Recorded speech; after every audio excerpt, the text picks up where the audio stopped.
una reconstrucción histórica del debate Einstein-Bohr en torno a la teoría cuántica. Un ensayo de Joaquín Herrero Pintado.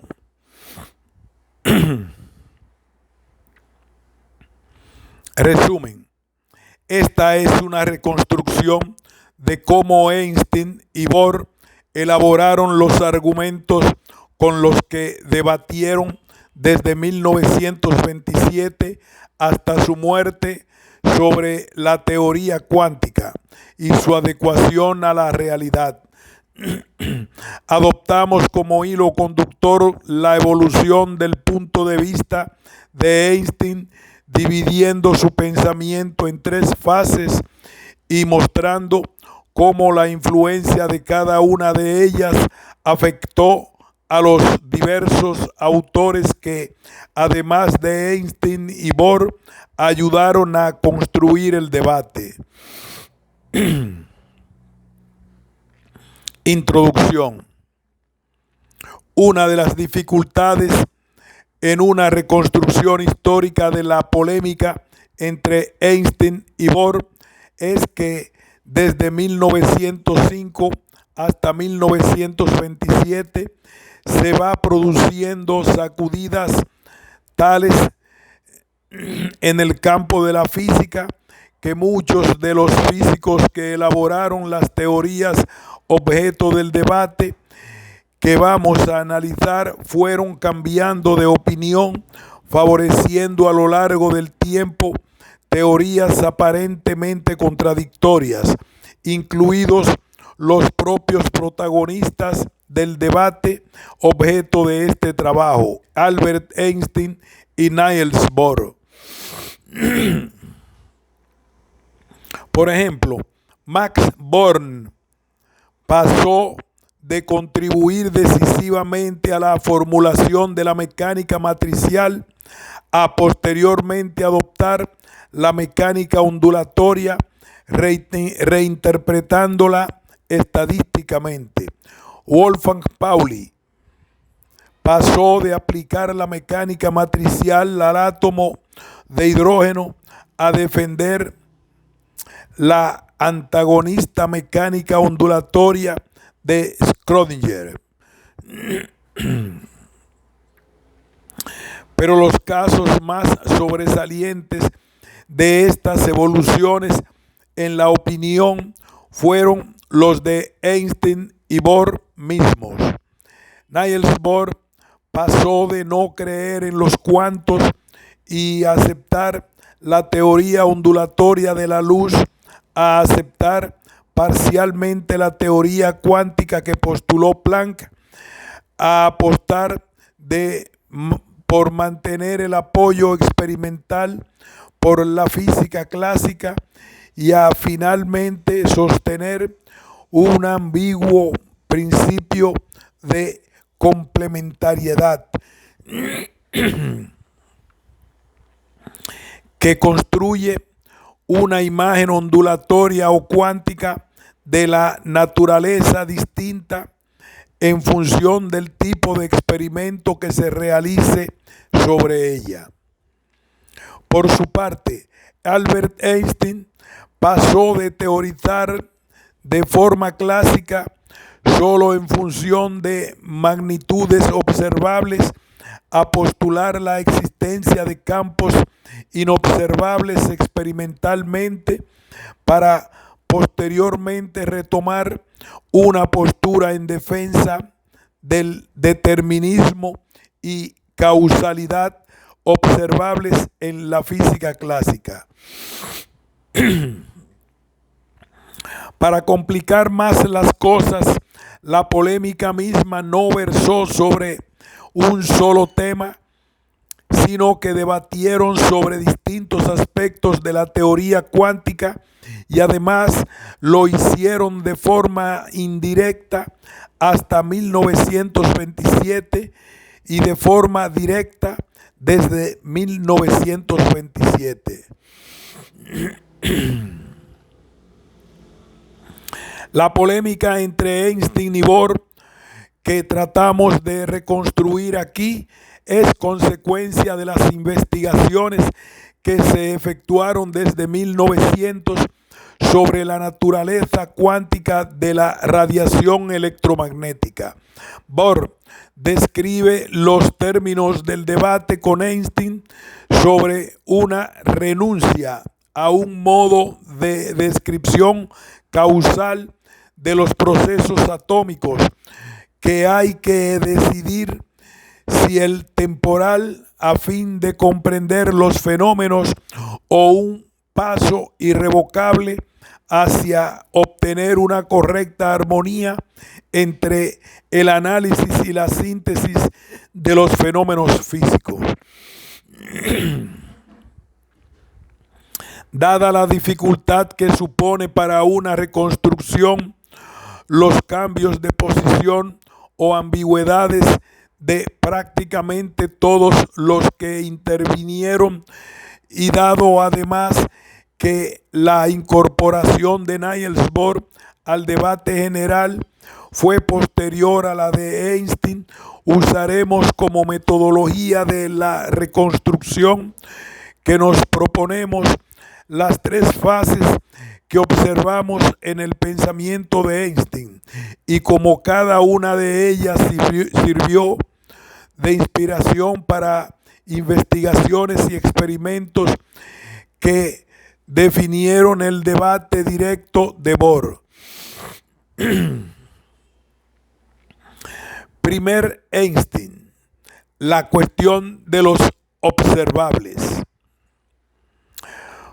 Una primera fase del pensamiento de Einstein la encontramos en la motivación de sus trabajos de 1905 y 1909.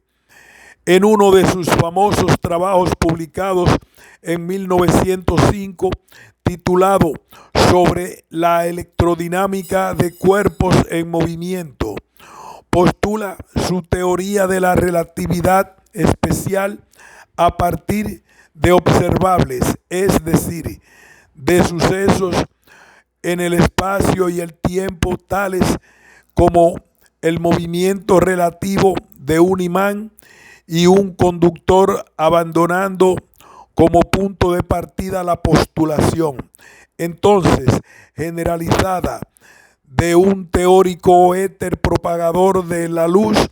Esta forma de proceder de Einstein tuvo un antecedente en los trabajos de Ernst Mach,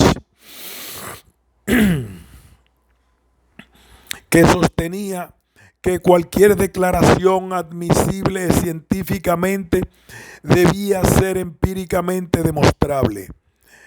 En 1909, en su artículo Estado actual del problema de la radiación, Einstein procedía de la misma manera al afirmar que la fórmula de Jeans y Lorentz no era compatible con los hechos.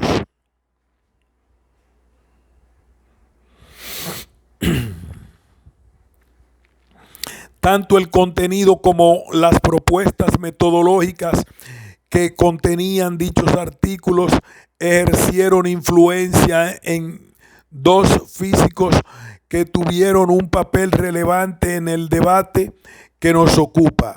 Estos dos físicos fueron Louis de Broglie y Werner Heisenberg.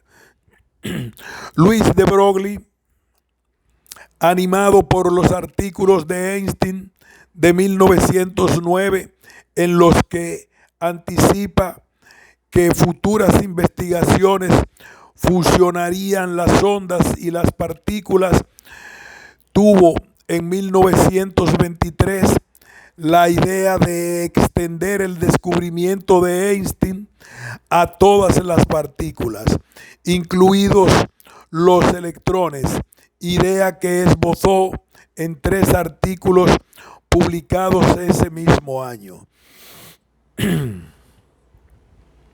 De Broglie postuló una teoría en la que las ondas actúan como medio de transporte, conduciendo como si de un piloto se tratase a las partículas de un lugar a otro, suponiendo, por tanto, que tanto onda como partículas tienen una existencia material y simultánea.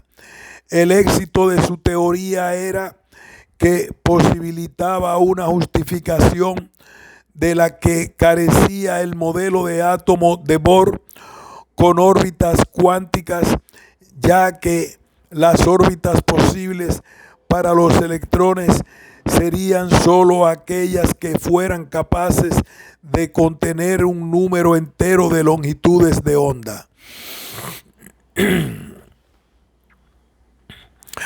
Por otra parte, las obras de Einstein de 1905 y 1909 influyeron en la evolución intelectual de Heisenberg durante los años previos a su colaboración con Bohr, cuando en 1923 trabajaba en Gotinga como ayudante de Max Bohr, pues este y su discípulo Jordan se inspiraban en el Einstein de 1905 al postular que solo deben intervenir en el enunciado de las leyes naturales aquellas magnitudes que desean en principio observables y determinables. La inexistencia de Einstein en acudir exclusivamente a magnitudes observables al formular su teoría y la puesta en práctica de dicho método por Bohr influyeron en la metodología de la investigación decididamente empirista adoptada por Heisenberg en sus revolucionarios trabajos sobre mecánica cuántica, lo que significó que decidió concentrarse en las frecuencias e intensidades de las líneas espectrográficas emitidas por los átomos y renunciar a interpretar la trayectoria del electrón en la cámara de niebla sobre la que no disponía de mediciones. Primer Bohr. Átomos cuánticos, radiación ondulatoria. El descubrimiento por Rutherford en 1911 de que el interior del átomo consistía en un núcleo que contenía la práctica totalidad de su masa y electrones y su alrededor en órbitas con diferentes energías, fue completado por Bohr en 1913, postulando que los electrones solo podían moverse alrededor del núcleo en ciertas órbitas, lo que suponía efectivamente la cuantización de las órbitas del electrón al impedir que formaran un continuo. Este modelo pudo ser usado con éxito para predecir que ciertas líneas espectrales atribuidas al hidrógeno correspondían realmente al helio ionizado. Cuando se verificó la veracidad de esta predicción, Einstein mismo reconoció que el modelo de Bohr era un descubrimiento extraordinariamente importante. Sin embargo, Bohr no disponía de un fundamento matemático sólido para explicar la tabla periódica con su modelo atómico cuántico. A falta de tal fundamento, Bohr guió sus investigaciones por lo que denominó principio de correspondencia, que le obligaba a eliminar cualquier idea cuántica que no tuviera apoyo experimental por la física clásica. Sin embargo, dicho principio suponía que Bohr había elaborado su átomo empleando un cóctel embriagador de física clásica y física mecánica y física cuántica. Y al hacerlo, había violado principios aceptados en la física. Veremos que este intento de equilibrar principios clásicos y cuánticos acompañaría a Bohr durante algún tiempo y será el germen del principio de complementariedad con el que Bohr pretendió resolver definitivamente la necesidad de sostener al mismo tiempo teorías cuánticas y clásicas para explicar los fenómenos observados, principio que resultó ser el centro de debate posterior con Einstein.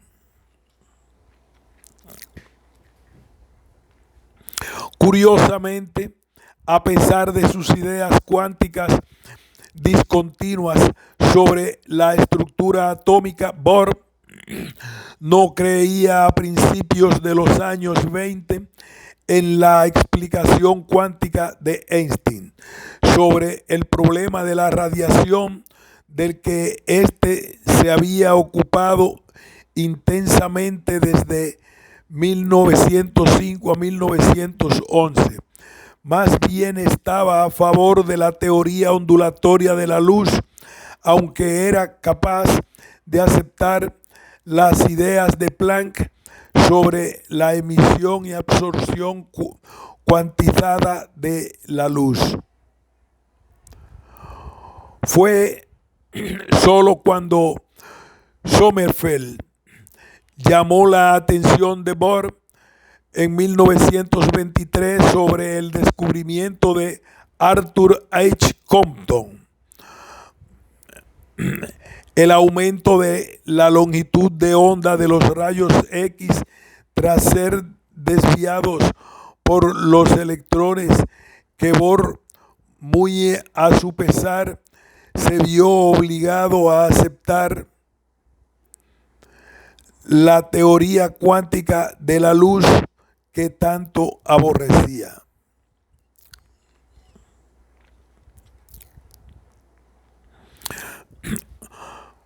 Cuarto, segundo Einstein, interpretaciones estadísticas, dualidad inevitable. Una segunda fase en el pensamiento de Einstein la encontramos con motivo de sus propias investigaciones sobre la naturaleza dual de la luz demostrada por Louis de Broglie, fenómeno que había incomodado tanto a Einstein que tras volver del primer Congreso Solvay de noviembre de 1911, que trató del tema, abandonó sus investigaciones cuánticas y se dedicó a ampliar su teoría de la relatividad. Pues bien, fue en el curso de estas investigaciones relativistas cuando Einstein dio un giro en su principio de basar toda investigación científica en magnitudes observables, pues la relatividad general no se ajustaba al análisis epistemológico de 1905, al incluir el concepto de campo, que no es una magnitud observable.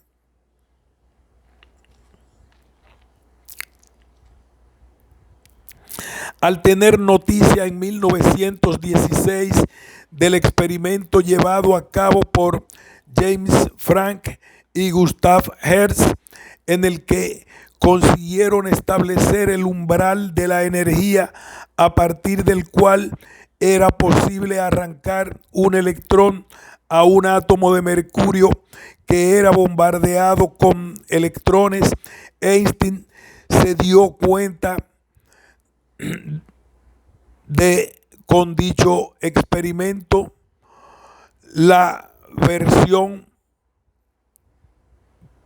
repetimos este párrafo, al tener noticia en 1916 del experimento llevado a cabo por James Franck y Gustav Hertz, en el que consiguieron establecer el umbral de energía a partir del cual era posible arrancar un electrón a un átomo de mercurio que era bombardeado con electrones, Einstein se dio cuenta de que con dicho experimento la versión cuántica de la luz no solo era buena, sino que está demostrada, porque le permitía derivar la ley de Planck a partir del átomo cuántico de Bohr.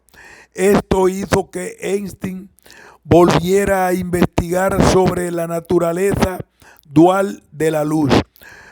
Pero el Einstein que regresaba a investigar sobre la teoría cuántica en 1916 no era el mismo que el que investigó sobre los cuantos de luz en 1905. Einstein ahora no necesitaba partir de observables y era capaz de postular la existencia de campos inobservables. Esto fue decisivo en el enfoque que adoptaría sobre la teoría cuántica en los años 20.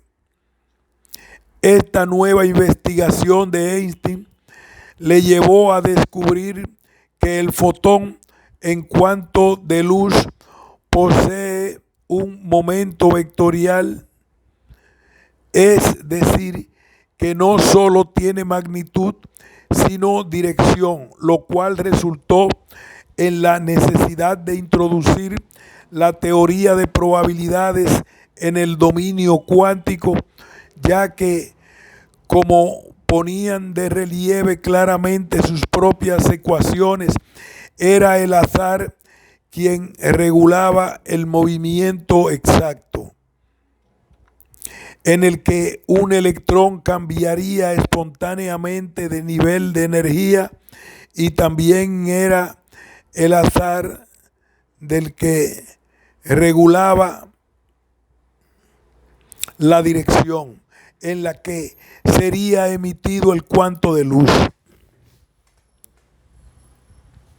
En 1920 escribía Max Born: la cuestión de la causalidad me preocupa mucho. ¿Pueden la absorción y emisión de cuantos de luz ser entendidas como un requisito de la causalidad o seguirán siendo un residuo estadístico?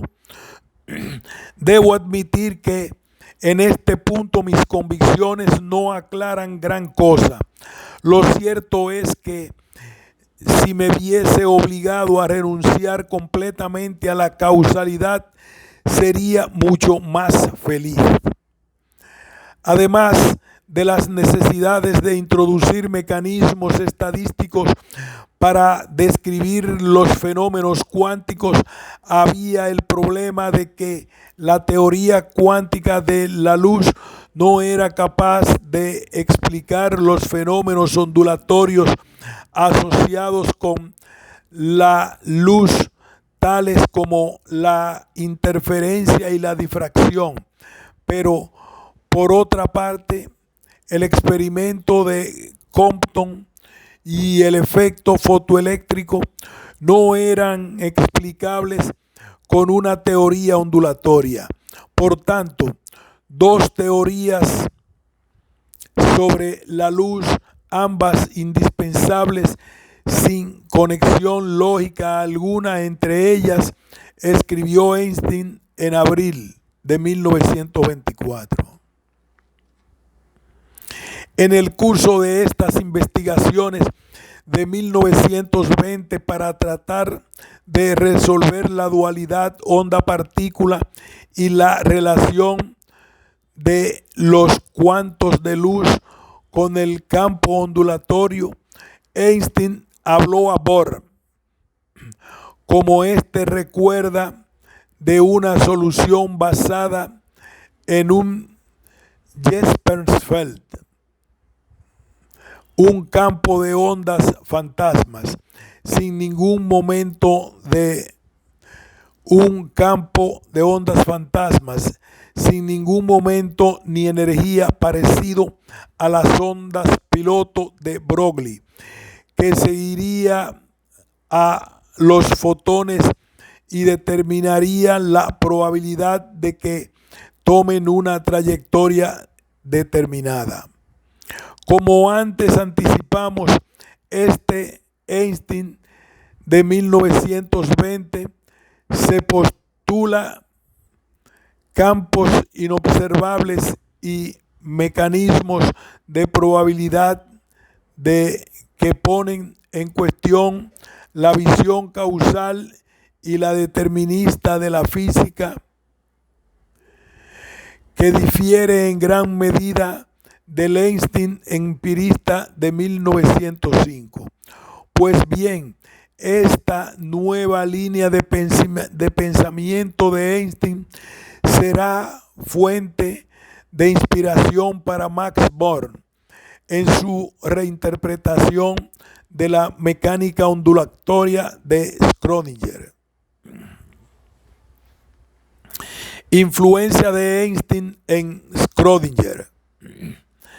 Schrödinger, que se definía a sí mismo como alguien solitario a cierta distancia de las escuelas científicas y con un abanico de interés que iban de la física cuántica a la filosofía, se sintió intelectualmente muy cerca de Einstein, quizás debido a la profunda fascinación que ambos sentían por el trabajo de Boltzmann. Y por ello, sus primeras investigaciones, muy alabadas por el propio Einstein, fueron sobre la relatividad general. Esta cierta independencia de pensamiento y su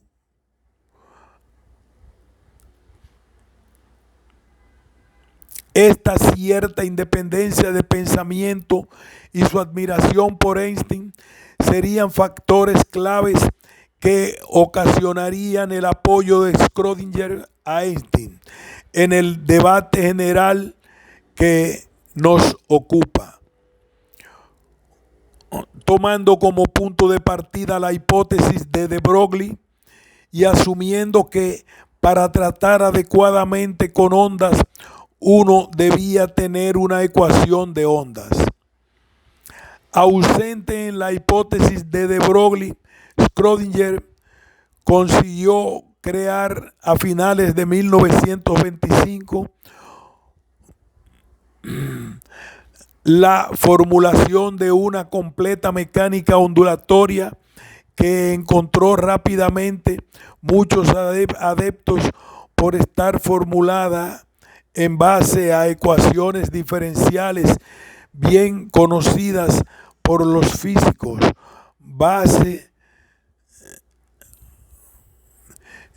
y con la que era posible describir matemáticamente la propagación de las ondas de partículas.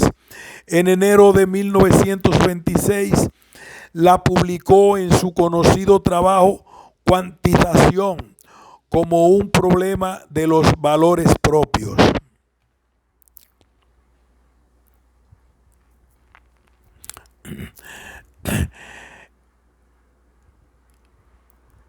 En el que presentaba su ecuación con respecto a la función de onda phi, la amplitud de onda asociada al electrón, una ecuación que tenía la virtud de resumir la dualidad de la materia como onda y como partícula, y cuyas soluciones, cuando se aplicaban a las energías de las órbitas y de los electrones, transmitían una imagen de la órbita del electrón como una nube continua que rodeaba al átomo.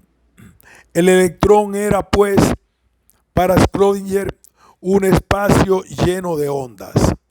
El debate Bohr-Schrödinger. El éxito de Schrödinger, el reconocimiento que su ecuación estaba teniendo entre los físicos hasta el punto de que Max Born la calificó como la forma más profunda de las leyes cuánticas, y el que se demostrara por partida doble que era formalmente equivalente a las investigaciones cuánticas que se hacían en Copenhague, hizo que Bohr interviniera para invitar a Schrödinger en septiembre de 1926 a visitar su instituto y debatir allí sobre la mecánica ondulatoria. No cabe duda de que Bohr estaría muy interesado en escuchar cómo había llegado Schrödinger a explicar el funcionamiento del átomo usando teorías ondulatorias como las que él mismo había creado con su modelo BKS, pero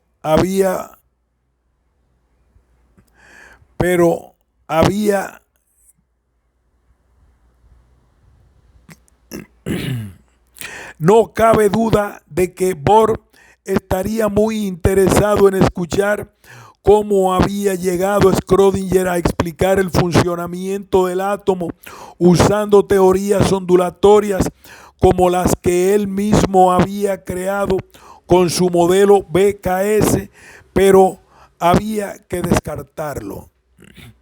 Aunque Einstein y Schrödinger no sostenían exactamente los mismos puntos de vista, este debate entre Bohr y Schrödinger se puede considerar uno de los antecedentes, junto con el que tuvieron Einstein y Heisenberg, al que haremos mención ahora, del debate directo entre Einstein y Bohr, que sucedería desde 1927, ya que con su modelo Schrödinger estaba recuperando una imagen continua clásica de la naturaleza, sustituyendo los incomprensibles conceptos cuánticos que tanto irritarían a Einstein con explicaciones clásicas. En este caso, Schrödinger reducía los saltos cuánticos propuestos en Copenhague a un proceso continuo de emisión y absorción de radiación. Las discusiones entre Bohr y Schrödinger están detalladas en el escrito Penetrando en la Nueva Tierra, incluido en el volumen Diálogos sobre la física atómica, que escribió Heisenberg. En este debate, Bohr ya anticipa algunas de las posturas que defenderá ante Einstein, como el de renunciar a entender la realidad con conceptos clásicos y reducirla a su formulación matemática. Eso no demuestra que no existían saltos cuánticos, demuestra solamente que no podemos imaginarlos.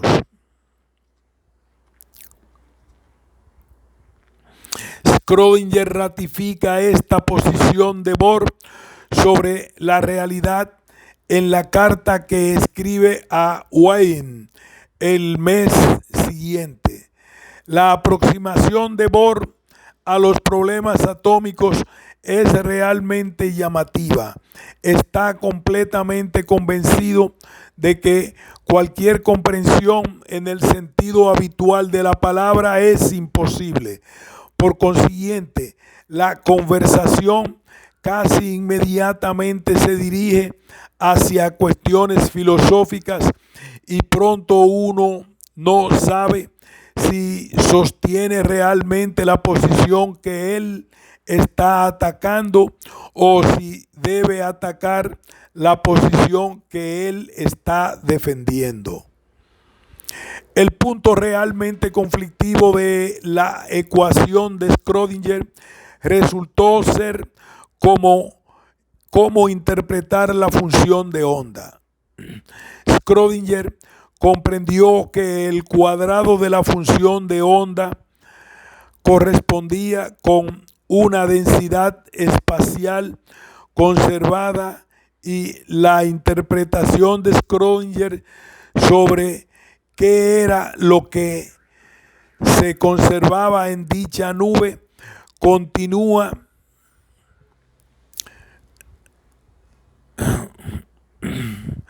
sobre qué era lo que se conservaba en dicha nube continua era, en términos de carga eléctrica, el electrón en el átomo se distribuye en el espacio según la amplitud de su función de onda. Sin embargo, interpretación más exitosa de esa magnitud conservada vendría por parte de Max Born, que no estaba influido por un primer Einstein defensor de conceptos clásicos, sino por el Einstein que en 1920 se apartó de recurrir a observables para proponer campos fantasmas. Influencia de Einstein en Max Born. Max Born liberó a Phi del sustrato material que Schrödinger trató de darle en su famoso artículo publicado en junio de 1926, en el que analizaba el tratamiento cuántico de las colisiones atómicas. Interpretó Phi no como un electrón repartido en el espacio, sino como una onda de probabilidad que describe una partícula y cuyo cuadrado, phi al cuadrado, corresponde a una probabilidad de encontrar el electrón en una zona concreta del espacio. El propio Max Born explicó al recibir el Premio Nobel de Física en 1954 cómo llegó a la interpretación estadística de la función de onda. Fue inspirado por una idea que tuvo Einstein, el cual había intentado explicar la dualidad de partículas y ondas considerando el cuadrado de la amplitud óptica de la onda como la densidad de probabilidad de la existencia de fotones.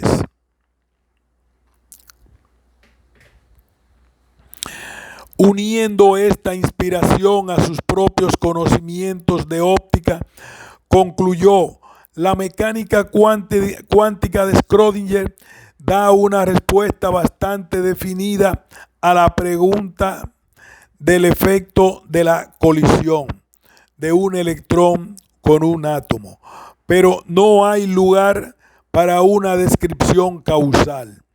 No se obtiene respuesta a la pregunta ¿cuál es el estado después de la colisión?, sino solamente para la de cuán probable es un resultado determinado de la colisión. Aquí surge todo el problema del determinismo. Yo me siento inclinado a abandonar el determinismo en el mundo de los átomos. En efecto, La reinterpretación de Bohr de la mecánica ondulatoria de Schrödinger no solo la dejaba sin conexión con la realidad, sino que además hacía surgir el problema del determinismo hasta el punto de que Bohr decide prescindir de él. Este punto de vista de Bohr, adoptado por Bohr, será duramente combatido por Einstein a partir de 1927 y aún antes, cuando vea en 1926 cómo Heisenberg también decide prescindir del determinismo al investigar sobre lo que posteriormente se denominaría su principio de incertidumbre.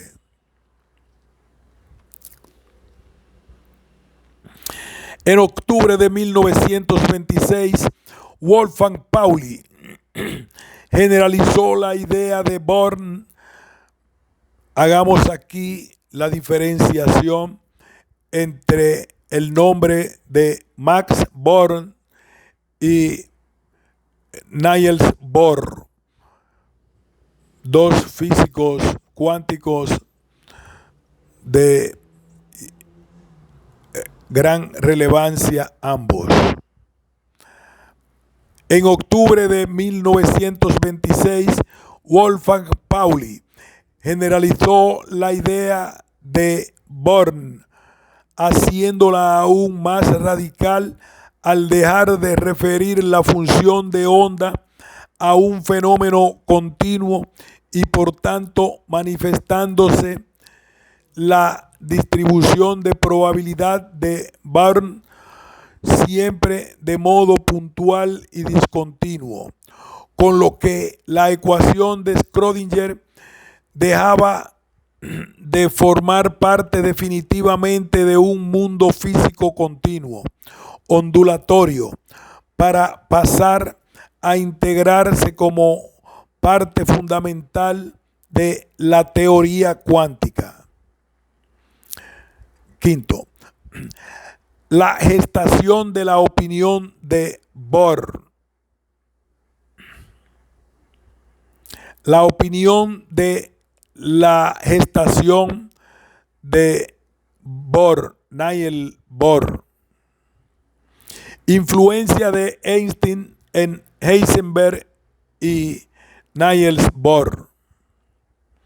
Para 1924, año en que Heisenberg pasó de Gotinga a trabajar con Bohr en Copenhague, Heisenberg estaba convencido no solo del método de Einstein, sino también de la veracidad de sus conclusiones.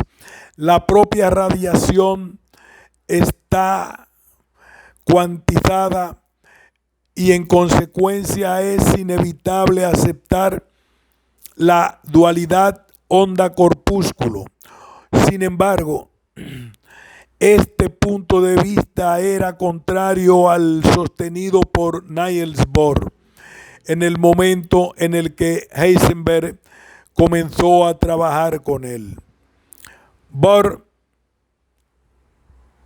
no aceptaba los cuantos de energía y había elaborado una teoría puramente ondulatoria de luz denominada BKS, por haberla construido junto con sus ayudantes Kramer, Slater.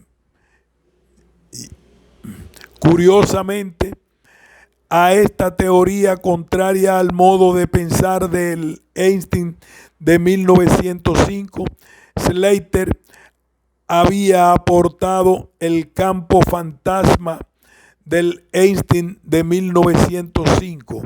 Slater había aportado el campo fantasma sin energía ni momento defendido por Einstein en los años 20.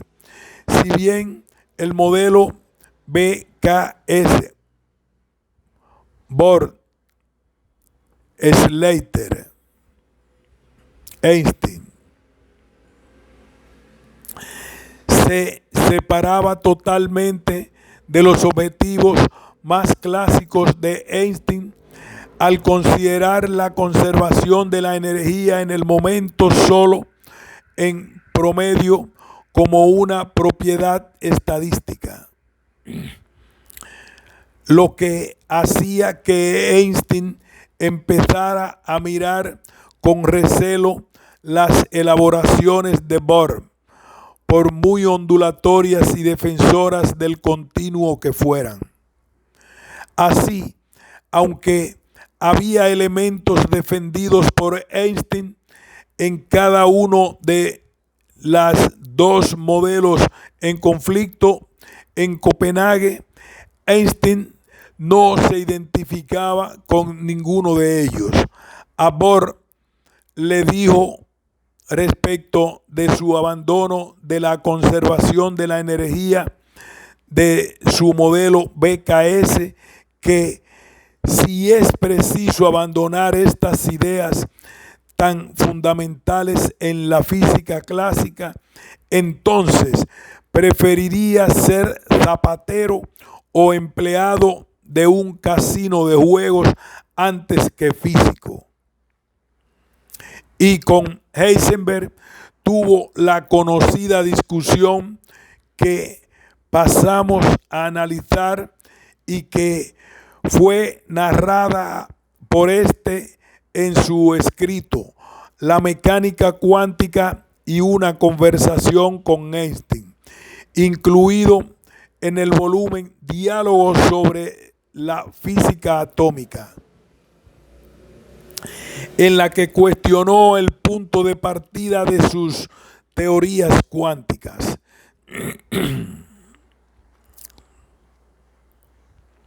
Debate Einstein-Heisenberg.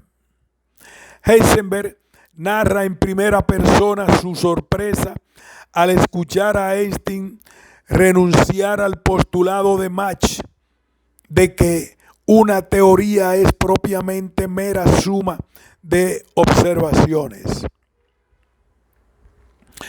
Con la frase, pero usted no cree seriamente que se puedan aceptar en una teoría física únicamente las magnitudes observables. A lo que Heisenberg, con razón, replicó: yo pensaba que precisamente usted había establecido este pensamiento como base de su teoría de la relatividad. Sin embargo, el pensamiento de Einstein había evolucionado y en 1924 pensaba que solo la teoría decide sobre lo que se puede observar. Sin embargo, el pensamiento de Einstein había evolucionado y en 1924 pensaba que solo la teoría decide sobre lo que se puede observar. Heisenberg reconoce que tuvo dificultades en defender por qué en su apuesta por magnitudes observables había prescindido de postular órbitas definidas en el interior del átomo cuando Einstein le señaló a la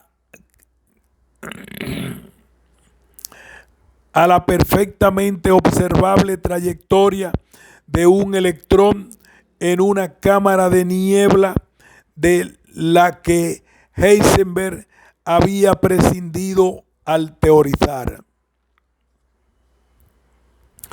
Al defender ante Einstein las discontinuidades observadas en las transiciones de un electrón entre niveles de energía, el famoso salto cuántico que tanto odiaba Schrödinger, Heisenberg argumentó que no se puede hablar en modo alguno de semejante paso, el salto cuántico, con los conceptos tradicionales.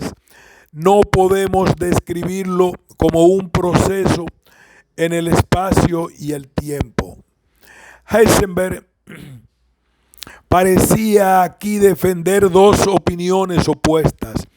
Por una parte, una apuesta por teorizar a partir de observables y por otra, la imposibilidad de describir el salto cuántico con conceptos tradicionales.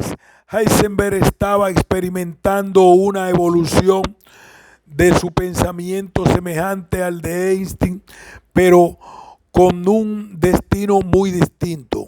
Estaba empezando a considerar conveniente el abandono de descripciones de la realidad como procesos en el espacio y el tiempo. Veremos que este pensamiento incipiente en Heisenberg acabará siendo adoptado por Bohr y a constituir el centro de la polémica que nos ocupa. Incertidumbre y realidad. En la primera fase de su investigación, Heisenberg se centró en las líneas espectrales observables, rechazando, como hemos visto, que le reprochó a Einstein analizar qué significaba la traza de un electrón en una cámara de niebla, un fenómeno que aparentaba ser continuo y que, por tanto, parecía contradecir la cuantificación por la que él abogaba.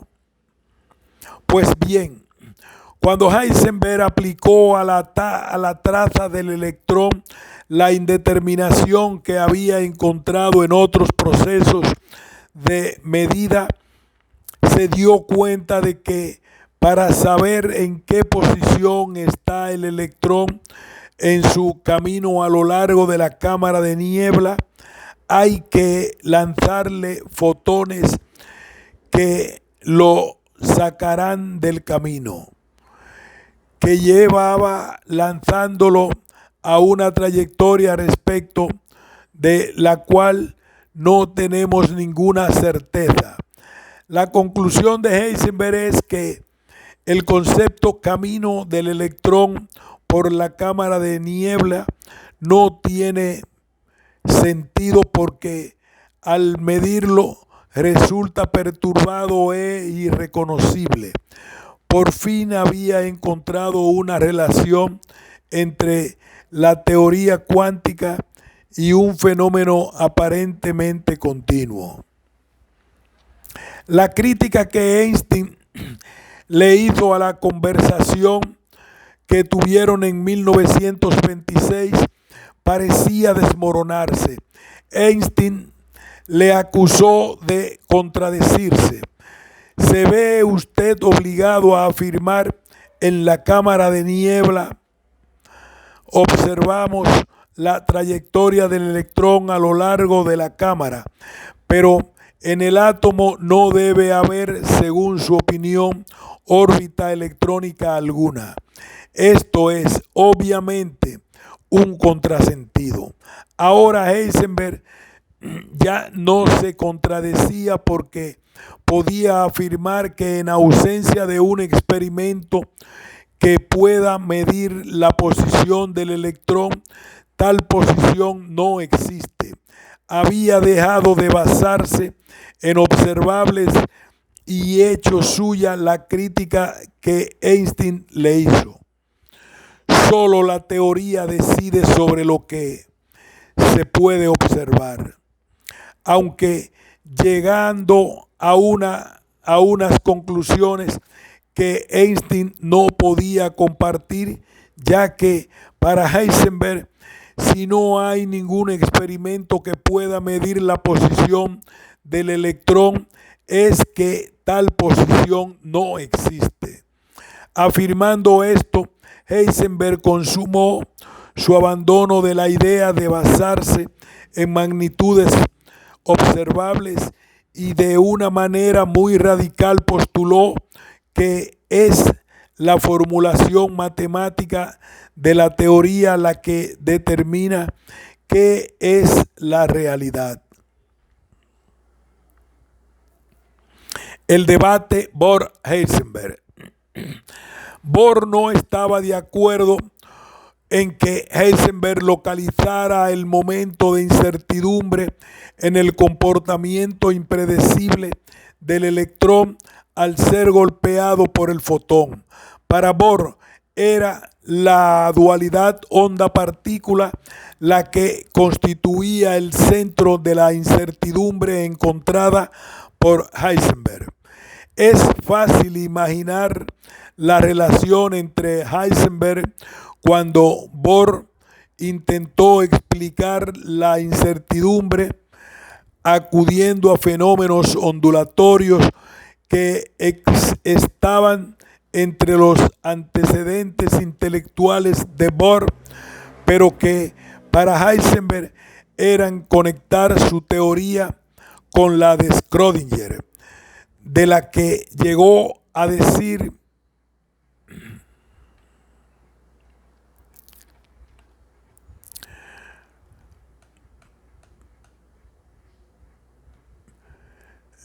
cuanto más pienso en los aspectos físicos de la teoría de Schrödinger, más repulsiva me parece. Sin embargo, esta reinterpretación de las ideas de Heisenberg estaba en línea con la investigación que ocupaba Bohr en esos momentos.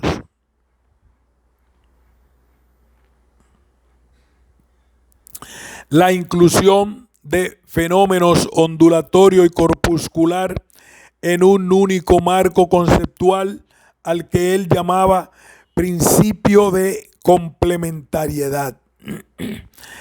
Según ese principio, no es posible observación alguna de los fenómenos atómicos sin provocar en ellos una perturbación esencial, pero no por el acto de medir, como afirmaba Heisenberg, sino por el tipo de experimento que se haya elegido para efectuar la observación.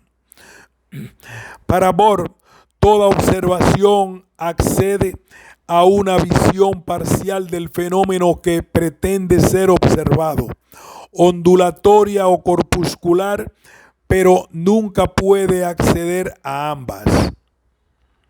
La indeterminación descubierta por Heisenberg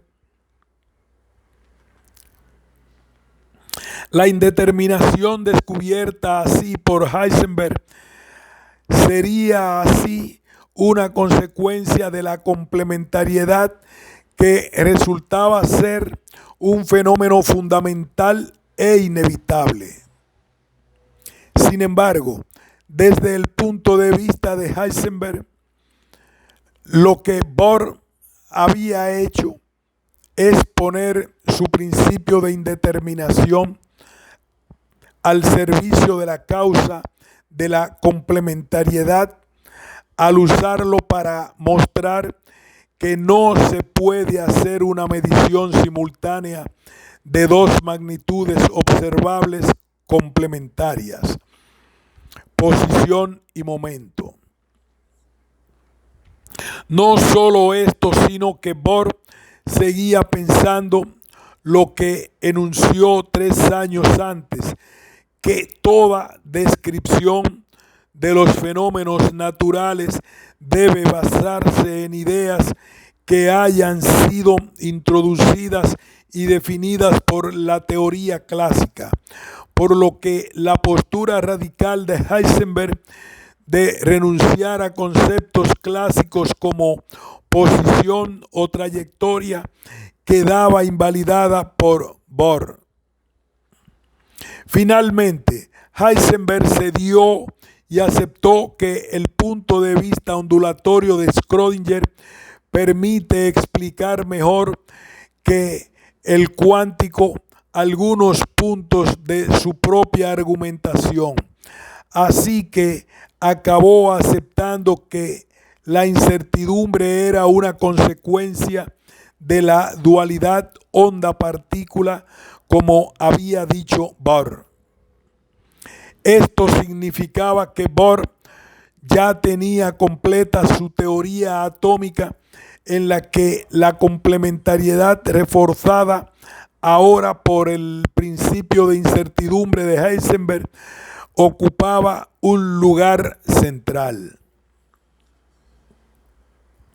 La interpretación de Copenhague.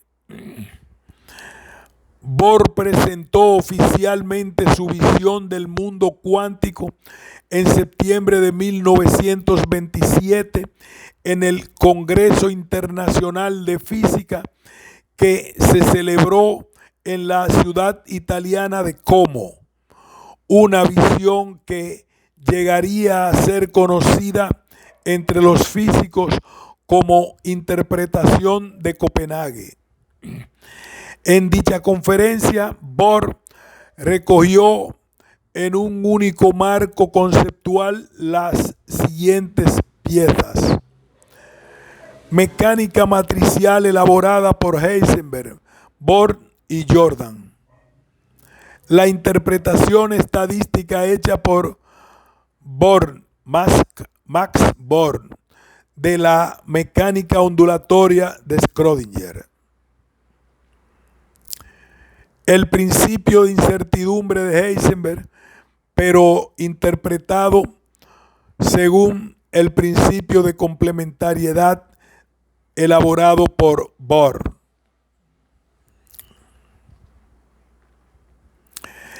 Tercer Einstein, la naturaleza de la realidad, Solvay. Tercer Einstein, la naturaleza de la realidad, Solvay, 1927. Año y medio más tarde encontré a Einstein en el Congreso de Solvay, en Bruselas, donde los fundamentos epistemológicos y filosóficos de la teoría constituyeron una vez más el objeto de interesantes discusiones. Así termina Heisenberg su ensayo Mecánica cuántica, conversación con Einstein, introduciéndonos en el escenario donde dio comienzo el debate directo entre Einstein y Bohr. Debate que tuvo lugar a partir de octubre de 1927 y que corresponde a una tercera fase del pensamiento de Einstein, en la que el tema que le preocupó fue salvar el concepto clásico de realidad que veía amenazado por las investigaciones de Heisenberg y Born, por las investigaciones de Heisenberg y Max Born. Einstein abogaba por una teoría física dirigida por la causalidad y en la que no hubiera acciones a distancia o influencias no regidas por las limitaciones de la realidad especial. Einstein abogaba por una teoría física regida por la causalidad y en la que no hubiera acciones a distancia o influencias no regidas por las limitaciones de la relatividad especial. Aspectos que él veía claramente en la base de las teorías de Heisenberg y Max Born. Estos elementos filosóficos sobre la naturaleza de la realidad también habían aparecido en el debate que Niels Bohr sostuvo con Schrödinger en septiembre de 1926, pues como el propio Niels Bohr escribió a Flower, Las discusiones se centraron gradualmente en el problema de la realidad física de los postulados de la teoría atómica.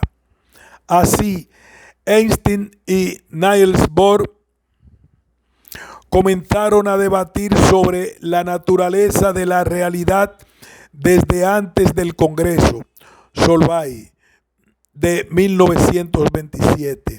Si bien lo hicieron de forma indirecta con los interlocutores que más firmemente defendían una opinión contraria a la suya, Schrödinger en el caso de Bohr y Heisenberg en el caso de Einstein.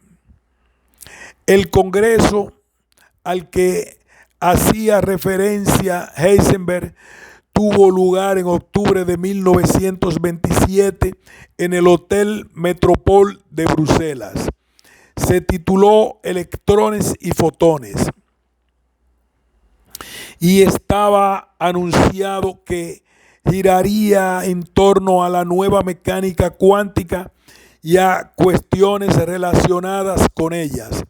Albert Einstein era miembro del comité científico.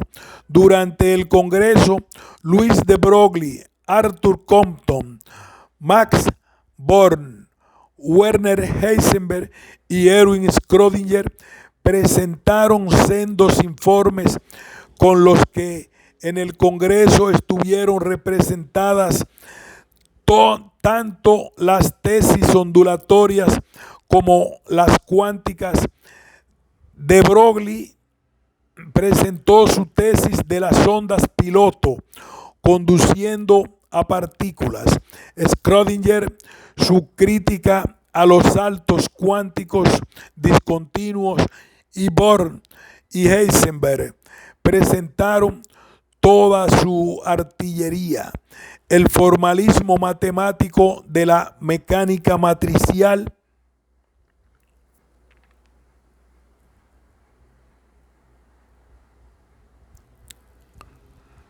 Repetimos este párrafo. Durante el Congreso, Louis de Broglie, Arthur Compton, Max Born, Werner Heisenberg y Erwin Schrödinger presentaron sendos informes con los que en el Congreso estuvieron representados tanto las tesis ondulatorias como las cuánticas.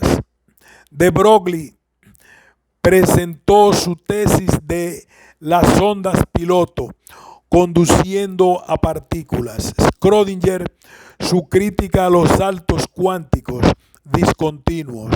Y Born y Max Born y Heisenberg presentaron toda su artillería. El formalismo matemático de la mecánica matricial, la reinterpretación de la mecánica ondulatoria y el principio de incertidumbre. Provocadoramente concluyeron su presentación diciendo, comillas, consideramos que la mecánica cuántica es una teoría cerrada, cuyos supuestos físicos y matemáticos básicos no son susceptibles de cambio ni modificación alguna. Durante el Congreso, Einstein renunció a presentar su informe en parte por no aprobar el modo puramente estadístico de pensar en el que se asienta la nueva teoría. Niels Bohr tampoco presentó ningún informe. En realidad, Niels Bohr no había presentado realmente ningún papel hasta el momento en el desarrollo teórico de la mecánica cuántica, más allá de sus discusiones con Heisenberg. Tras la presentación de comunicaciones, se celebró la primera de la discusión general introducida por Lorentz. y tratando de centrar la atención en las consecuencias de la mecánica cuántica sobre la causalidad y el determinismo de Niels Bohr.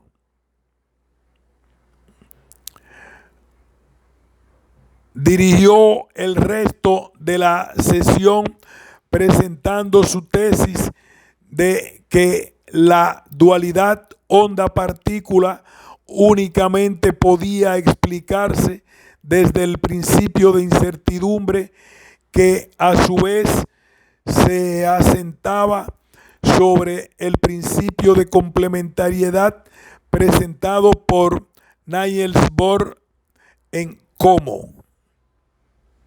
Repetiremos el párrafo anterior.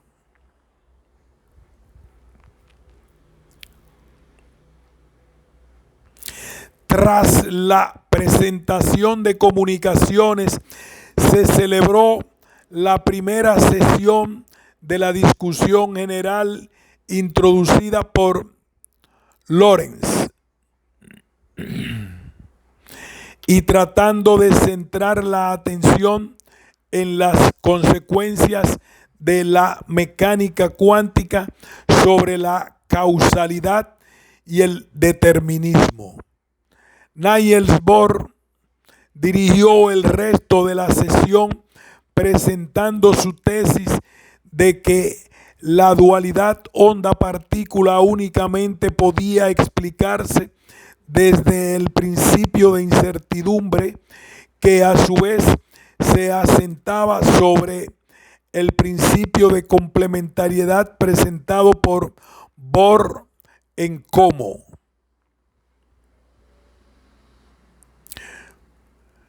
Según Niels Bohr, el principio de complementariedad aseguraba la introducción de la mecánica clásica donde fuera posible, aunque en realidad al basar su principio de complementariedad en el de incertidumbre, Niels Bohr estaba renunciando implícitamente a la física clásica en la línea defendida por Heisenberg, aunque dijera que trataba de salvarla. Einstein no veía que Bohr estuviera tratando con su complementariedad de hacer una síntesis entre las teorías cuánticas y ondulatorias, tal como decía, sino que imponía una visión ondulatoria o cuántica dependiendo del experimento que se eligiera hacer, lo que implicaba que la experimentación dejaba de ser una actividad pasiva para pasar a formar parte de lo observado. Es más, Niels Bohr llegó a afirmar, haciendo suya la tesis de Heisenberg, que en ausencia de observación la realidad es inexistente, pues el mundo cuántico carece de propiedades intrínsecas. Las propiedades emergen al realizar actos de observación. Por tanto, el mundo cuántico sería uno de posibilidades y la observación haría algunas de ellas realidades observables. Para Einstein, sin embargo, la existencia de una realidad independiente del observador era uno de los pilares de la ciencia tal como él la concebía. Por eso, después de haber escuchado tantas teorías contrarias a su postura, Einstein pidió la palabra y pasó a demostrar que la interpretación probabilística que Max Born hacía de la ecuación de ondas de Schrödinger violaba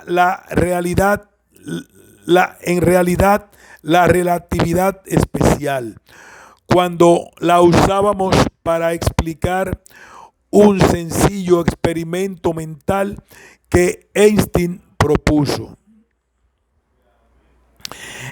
El experimento consiste en un electrón al que se le ha hecho comportarse como onda mediante hacerle pasar a través de un orificio suficientemente pequeño y al que se le hace impactar posteriormente en un receptor fotográfico en un punto concreto.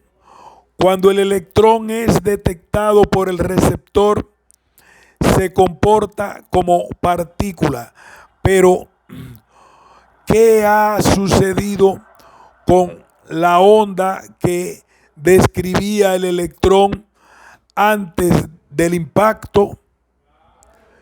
La explicación cuántica, según la interpretación de Bohr, es que la onda ha colapsado en todos los demás lugares excepto en el punto de detección, lo que implicaría que debería de haber una transmisión de información desde el punto de detección hacia el resto de la onda, ordenando su colapso inmediato.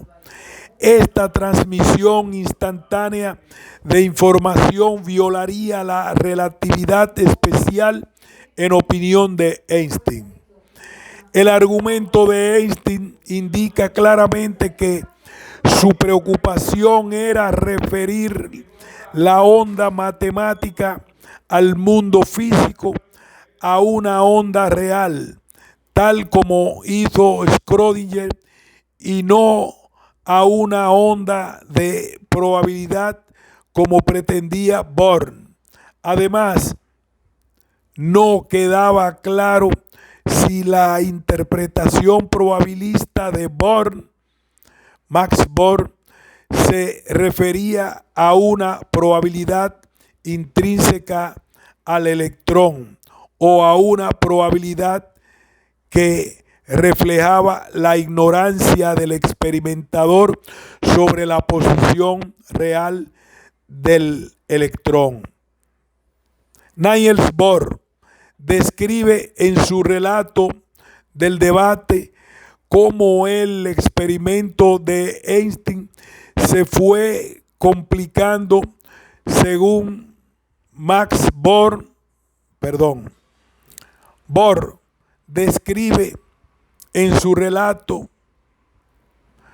del debate cómo el experimento de Einstein se fue complicando según iba Niels Bohr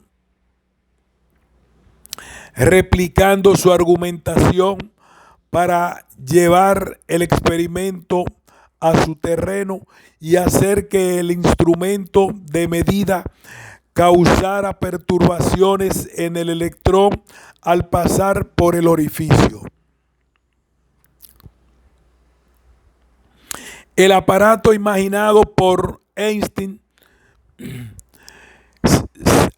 al aparato ideado por Einstein se le añadió una nueva pantalla con dos ranuras que producirían interferencia solo si ambas estaban abiertas, pero no la producían si una de ellas estaba cerrada, lo que permitió a Niels Bohr llevar el experimento a su terreno y concluir que su principio de complementariedad se deducía del experimento mental de Einstein. El experimento condiciona el comportamiento del electrón como onda y como partícula. Por tanto, hay que elegir entre rastrear el camino de una partícula u observar los fenómenos de la interferencia. Este argumento de Bohr fue contestado por Einstein con un otro que mostraba, en su opinión, que la teoría cuántica no era una teoría completa. Sí, según la interpretación de Niels Bohr, los instrumentos de medida y el fenómeno están unidos y solo indistinguibles. ¿Dónde está la frontera a partir de la cual podemos aplicar la física clásica? Parecía que Niels Bohr podía incluir al instrumento de medida en el mundo cuántico o en el clásico a voluntad, según le interesara, y realmente Niels Bohr no tenía respuesta a esta cuestión. Paul Ehrenfest, en carta a Samuel Goodsmith, explicó al mes siguiente del Congreso que la parte más interesante de Paul Ehrenfest, en carta a Samuel Goodsmith, explicó al mes siguiente del Congreso que la parte más interesante había sido los debates entre Bohr y Einstein. Ha sido una especie de juego de ajedrez, Einstein aportando en cada ocasión nuevos ejemplos con la intención de romper la relación de incertidumbre, y Bohr desde fuera de la niebla filosófica, buscando de continuo herramientas para aplastar un intento tras otro. Estos debates, como recuerda Heisenberg, tuvieron lugar no en el salón de conferencias, sino durante las comidas en el hotel. En sus memorias sobre las discusiones con Einstein durante este congreso, Bohr apunta al concepto de realidad como el tema fundamental de su debate. Afirmó que, aunque la relatividad especial de Einstein supuso una revisión de los conceptos de espacio y tiempo, no supuso un cambio en las descripciones causales de los fenómenos, pero en la teoría cuántica, la interacción incontrolable entre los objetos y los instrumentos de medida nos fuerza a renunciar a ella. Esto no supone de ninguna manera una limitación en el ámbito de la aplicación de la mecánica cuántica, sino una generalización racional de la misma idea de causalidad. Esta interacción incontrolable entre los objetos y los instrumentos de medida a la que se refería Bohr, causa de la indeterminación y consecuencia de la complementariedad, sería su argumento principal contra la tesis de Einstein en 1927, aunque, como veremos, tuvo que renunciar a él en 1930. El Congreso no consiguió determinar si Einstein o Bohr estaban en lo cierto. Ninguno consiguió derrotar completamente la tesis contraria. Para Bohr, Einstein se aferraba a ideales como único camino para enfrentarse a los nuevos fenómenos atómicos. Einstein, por su parte, no quería admitir que por necesidad fuera fundamentalmente imposible conocer todos los parámetros necesarios para una completa determinación de los procesos, y se esforzaba por excogitar experimentos en los que las relaciones de indeterminación no tienen vigencia. Luis de Broglie, no encontrando apoyo en su idea de las ondas piloto, se unió a la interpretación de Bohr. Heisenberg reafirmó su apoyo a la interpretación de Niels Bohr. El resultado del Congreso es que el Instituto Bohr de Copenhague se convirtió en el centro de difusión de la teoría cuántica, y la versión publicada en abril de 1928 de la conferencia que Niels Bohr pronunció en la ciudad de Como en una especie de manifiesto de la teoría cuántica. Solvay, 1930.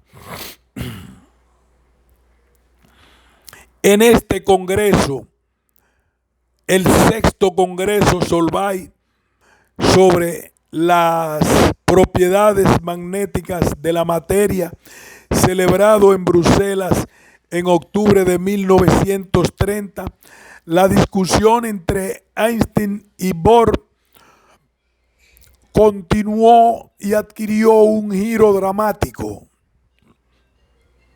por usar la expresión que usa Niels Bohr mismo en su narración de estos sucesos.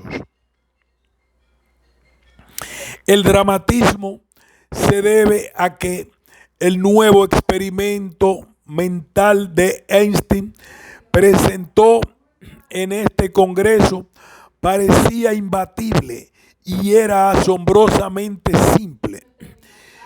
Comillas, imagine una caja de luz, pese la caja, deje escapar un fotón, vuelva a pesar la caja.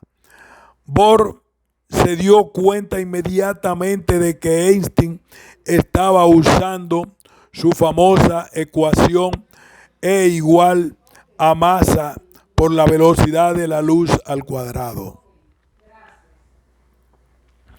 que mostraba la equivalencia entre masa y energía para determinar la diferencia de masa de la caja mediante pesarla antes y después de dejar escapar un fotón, lo cual nos permitiría conocer la energía del fotón escapado. El momento de la salida del fotón se podría averiguar porque el reloj situado en la caja que había regulado la puerta por la que había escapado el fotón estaba sincronizado con el del observador. No había ninguna incertidumbre. Conocíamos todo lo que había que conocer del fotón escapado. El impacto que causó este experimento en Niels Bohr fue demoledor. Para Niels Bohr se trató casi de un shock, comentó un colaborador de Niels Bohr.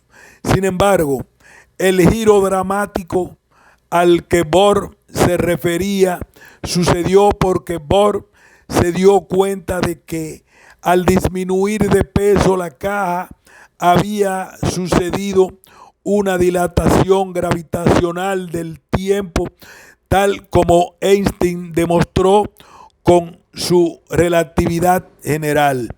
Dicha dilatación era una fuente de incertidumbre que no había sido considerada por Einstein y que impedía conocer con total certeza la posición y trayectoria del fotón.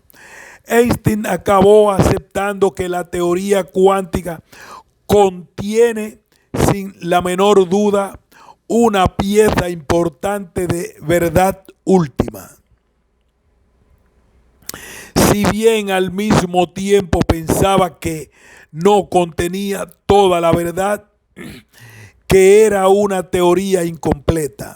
De hecho, los siguientes esfuerzos de Einstein fueron encaminados precisamente hacia este punto: demostrar que la teoría cuántica no era una teoría completa. A partir del Congreso Solvay de 1930, hubo muy poca comunicación directa entre Niels Bohr y Einstein. El ascenso de los nazis al poder en Alemania supuso que la Universidad de Gotinga, cuna intelectual de Heisenberg y de la mecánica cuántica, dejará de existir por una persecución contra la física judía que afectó al propio Heisenberg, Max Born y Albert Einstein, que el 7 de octubre de 1933 abandonó definitivamente Europa y se instaló en Princeton, Estados Unidos, donde fue invitado a trabajar como profesor en el recientemente creado Instituto de Estudios Avanzados.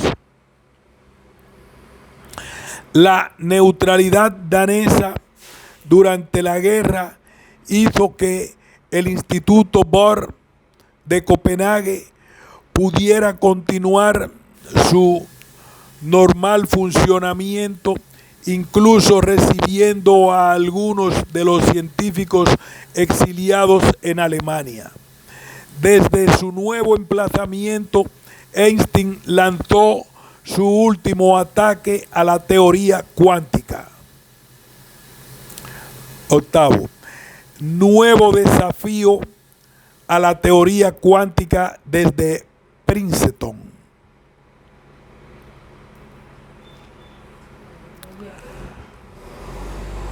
Junto con los colaboradores suyos en Princeton, Boris Podolsky y Nathan Ozen, Einstein publicó en 1935 el famoso artículo Can Quantum Mechanical Description of Physical Reality be Considered Complete?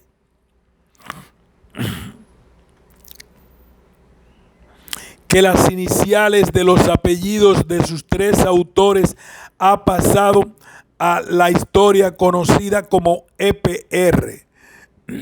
En dicho trabajo, Einstein parecía demostrar la incompletitud de la mecánica cuántica mediante la propuesta de un experimento en el que se trataba de medir la posición y el momento de dos partículas. El artículo comenzaba con estas palabras: cualquier consideración seria de una teoría física debe tener en cuenta la distinción entre la realidad objetiva, que es independiente de cualquier teoría, y los conceptos físicos con los que opera la teoría. Estos conceptos pretenden corresponderse con la realidad y por medio de estos conceptos nos construimos una imagen de la realidad, lo cual era una toma de posición en radical oposición a Bohr.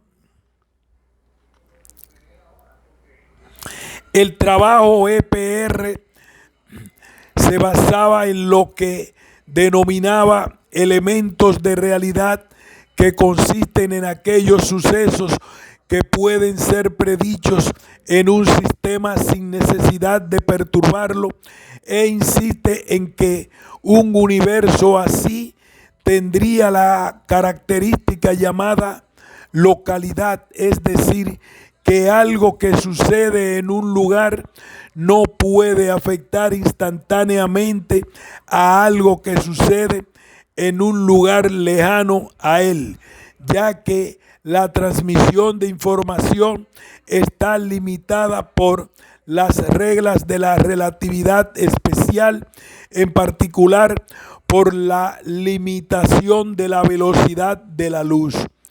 EPR contenía un método para determinar la posición y el momento de una partícula sin efectuar medidas directamente sobre ella. Esto se parecía un argumento contra el principio de incertidumbre. En realidad era un argumento contra la afirmación de que la teoría cuántica era completa y contra la afirmación de que en ausencia de medida no existe posición ni velocidad. Pareció un golpe de muerte a la teoría cuántica lo que Paul Dirac dijo: ahora tenemos que comenzarlo todo de nuevo, porque Einstein ha demostrado que no funciona. Pareció un golpe de muerte a la teoría cuántica. De hecho, Paul Dirac dijo: ahora tenemos que comenzarlo todo de nuevo, porque Einstein ha demostrado que no funciona. La respuesta de Niels Bohr a EPR. EPR son las siglas de Einstein y Podolsky.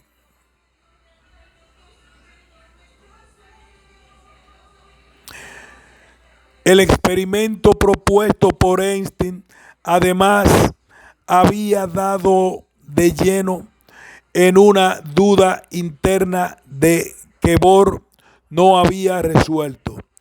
En su argumentación en el Congreso Solvay de 1927, Bohr trató de llevar el experimento de Einstein a su terreno para indicar que la perturbación del aparato de medida en el electrón introduce una incertidumbre que hace imposible la medida exacta.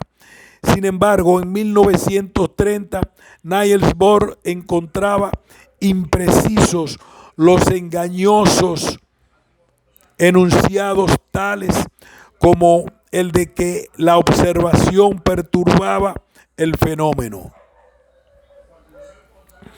Y añadía que los fenómenos atómicos de la naturaleza nos han enseñado que no cabe emplear la palabra fenómeno sin dejar al mismo tiempo perfectamente en claro la clase de experimento o el medio de observación que en cada caso ha de emplearse. Bohr abandonó progresivamente la idea de que la observación perturbe el fenómeno, pero para cuando Einstein publicó su trabajo conjunto con Podolsky y Rosen, no tenía aún elaborado un concepto de realidad, y seguramente por eso la respuesta que dio al trabajo EPR fue muy poco clara y con dificultades de expresión, como reconocería el propio Niels Bohr. Bohr se daba cuenta de que hablar de que el experimento perturba el fenómeno le acercaba a la postura defendida por Einstein, ya que dotaba de realidad a un fenómeno que efectivamente con su teoría no podía describir completamente, por lo que se decantó por asumir como propia la opinión de Heisenberg y afirmar que mientras no hay medida de la posición o el momento de la partícula, dicha partícula no posee esas propiedades, negando así la existencia de una realidad que la teoría cuántica tuviera que describir.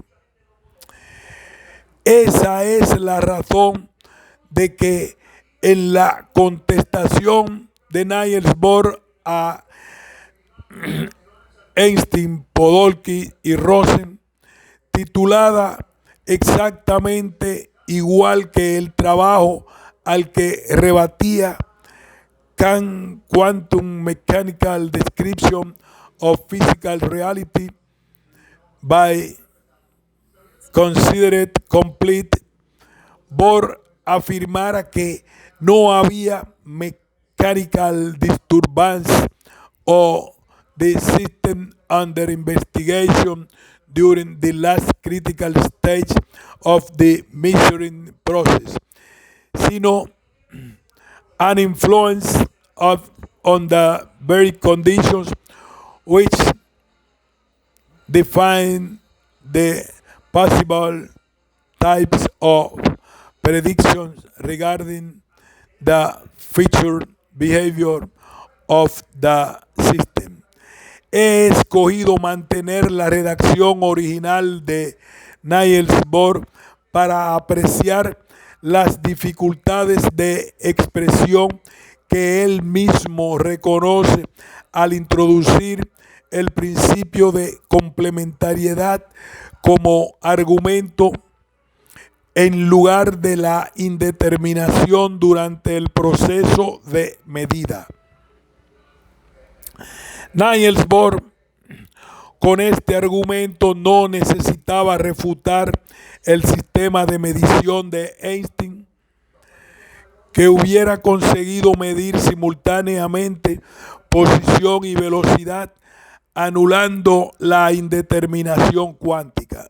Niels Bohr admite que se pudieran medir, pero dado que la discusión de fondo es sobre el concepto de realidad, propone en su réplica un nuevo concepto de realidad. En realidad no era tan nuevo porque es el mismo que Heisenberg desarrolló en 1926, pero que Bohr, que aún seguía influido en su idea de referir conceptos a la física clásica, se negó a aceptar. Ahora, lo que hacía suyo los momentos y posiciones medidos por Einstein solo son reales al interactuar con un aparato de medida. El criterio de realidad a priori propuesto por Einstein para acusar de incompleta a la teoría cuántica no vale según Niels Bohr, porque la realidad solo empieza a existir al efectuar una medición. Einstein influye en críticas de Schrödinger a la teoría cuántica. Génesis del experimento mental del gato.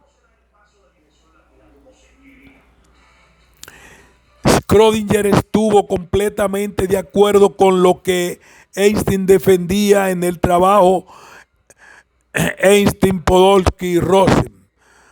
Hubo un gran intercambio de correspondencia entre Schrödinger y Einstein durante el verano de 1935, en el que ambos maduraron nuevos argumentos contra la teoría cuántica por no ser coherente con la teoría de la relatividad, es decir, con una velocidad de transmisión finita de todas las influencias. En una de dichas cartas, Schrödinger acuñó el término entrelazamiento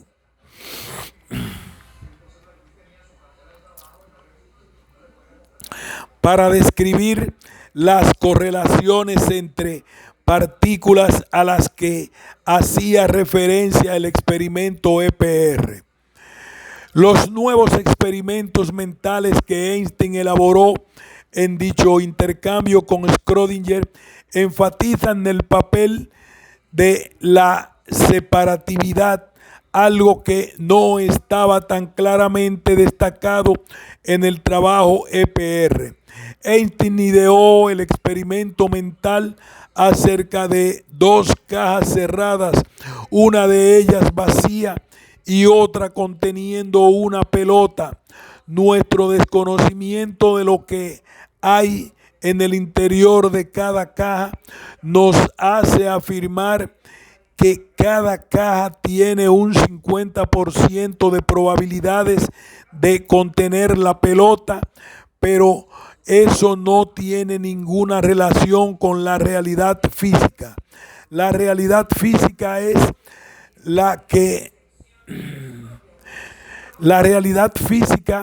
es que una caja contiene una pelota y otra está vacía. Nuestra descripción estadística no es una descripción de la realidad, tan solo de nuestra incapacidad para conocerla. Este experimento fue mejorado por Einstein en el experimento del barril de pólvora inestable que explotará espontáneamente el año próximo. En una descripción cuántica, dentro de un año el barril se hallará en un estado de haber explotado y no haber explotado simultáneamente, lo cual, aparte de ser absurdo, no es una adecuada descripción de la realidad, ya que el barril ha explotado o no ha explotado. El objetivo era criticar que la teoría cuántica se manejara. El objetivo era criticar que la teoría cuántica manejara probabilidades y superposición de estados, donde lo que realmente había era certidumbre de estados. Schrödinger publica en noviembre y diciembre de 1935 tres ensayos en los que reelabora los experimentos de las dos cajas y del barril de pólvora en su famoso experimento del gato, con el mismo objetivo de enfatizar que las descripciones cuánticas ignoran una realidad constatable. Estos experimentos volvían a poner en primer plano que Bohr seguía sin disponer de una teoría que determinara dónde terminaba el mundo cuántico y dónde empezaba el clásico, tal como Einstein criticó en el Congreso Solvay de 1927. Claramente a Bohr no le interesaba elaborar una teoría física de la realidad, que sí parecía ser el interés de Einstein, sino solamente una teoría que describiera los fenómenos que observamos. Conclusión. El punto de vista final de Niels Bohr sobre el debate lo resume muy bien él mismo. No existe el mundo cuántico, solo hay una descripción mecánico-cuántica. El punto de vista de Einstein también queda perfectamente descrito en sus palabras. Resulta difícil ver las cartas con las que juega el Todopoderoso, pero yo no creo ni por un instante que, como parece afirmar la presente teoría cuántica, tire los dados o recurra a dispositivos telepáticos. La física debe representar, ajena a toda acción fantasmal a distancia, la realidad en el tiempo y en el espacio. Einstein falleció en 1955. Niels Bohr en 1962. Desde el final de su debate hasta ahora, la teoría cuántica ha demostrado ser probablemente la teoría más exitosa de la historia. En la actualidad, somos capaces de controlar el salto cuántico y estamos empezando a experimentar con las posibilidades prácticas del entrelazamiento, la computación cuántica y la teleportación. Pero los éxitos de su aplicación no deben hacernos olvidar que aún seguimos sin entender en qué consiste en realidad, pero los éxitos de su aplicación no deben hacernos entender que aún seguimos sin entender en qué consiste la realidad que esconden los dichos fenómenos.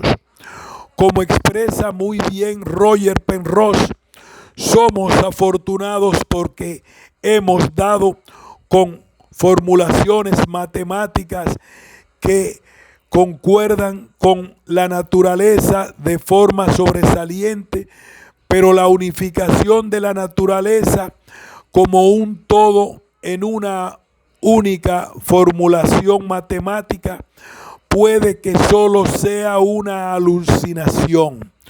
Otros, en cambio, puede que piensen que es precisamente el concepto de realidad física de una naturaleza objetiva e independiente de cómo decidamos observarla, lo que es realmente una alucinación.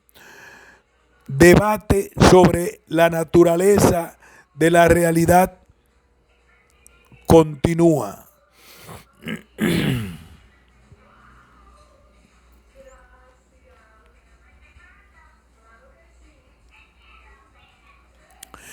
Fin de este ensayo.